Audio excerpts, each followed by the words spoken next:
Can you smell that delicious cake? Have you ever wondered why your fingers prune in water, or how plants manage to take up nutrients from the soil? All of these things require the movement of substances by either diffusion, osmosis, or active transport. In this two-part series, we're going to discover how cells take in useful substances and remove waste using these three methods of transport. The exchange of materials occurs between cells and their environment across the cell membrane.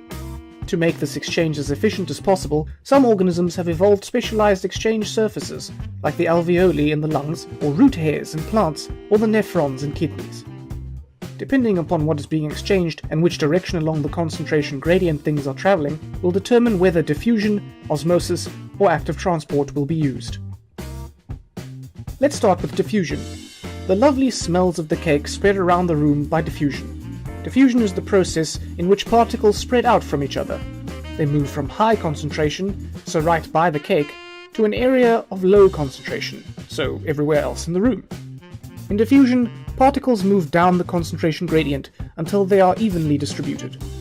For particles to move like this, they need to be a gas or particles of a dissolved substance. Diffusion is seen throughout nature and allows substances to pass into or out of cells across the cell membrane.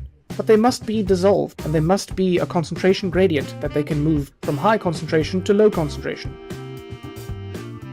Gas exchange in the lungs, so oxygen moving from the alveoli into the blood, and carbon dioxide from the blood into the alveoli, are both great examples of diffusion.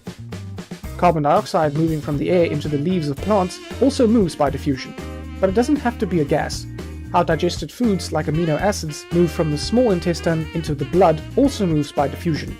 You can also have facilitated diffusion, where the movement is still down the concentration gradient, but special carrier proteins are required to enable the movement. Glucose and ions need carrier proteins to move across the membrane. Osmosis is very similar to diffusion, but just for water. It is the movement of water into or out of a cell.